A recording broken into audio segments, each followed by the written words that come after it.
DKShi CM ಆಗಲಿ ಅಂತ ಕೈ ಕಾರ್ಯಕರ್ತರಿಂದ ಪೂಜೆಯನ್ನ ಸಲ್ಲಿಕೆ ಮಾಡಲಾಗ್ತಾ ಇದೆ. ನಾಯಕರ ಲಾಭಿ ಬೆನ್ನಲ್ಲೇ ಕಾರ್ಯಕರ್ತರಿಂದ ಲಾಭಿಯನ್ನ ನಡೆಸಲಾಗ್ತಾ ಇದೆ.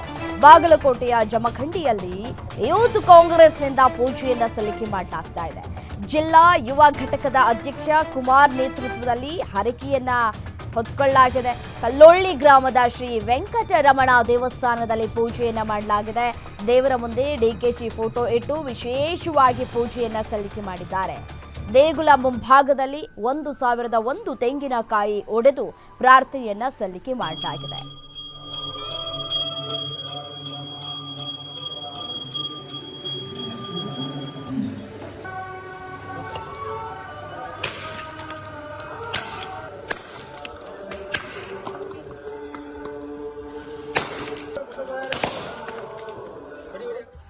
ಏನು ಇವತ್ತು ಜಮಖಂಡಿಯ ಪುರಾತನವಾದ ಪ್ರಸಿದ್ಧ ದೇವಾಲಯವಾದ ಕಲ್ಲಳ್ಳಿ ವೆಂಕಟರಮಣ ದೇವಸ್ಥಾನಕ್ಕೆ ನಾವು ಇವತ್ತು ಬಂದಿದ್ದು ಕಾರಣ ಈ ರಾಜ್ಯದ ಮುಖ್ಯಮಂತ್ರಿಗಳಾಗಿ ಡಿಕೆ ಶಿವಕುಮಾರ್ ಅವರು ಏನು ಆಗಲೆಂದು ಇವತ್ತು ನಾವು ಅನೇಕ ಅಭಿಮಾನಿಗಳು ಕಾರ್ಯಕರ್ತರು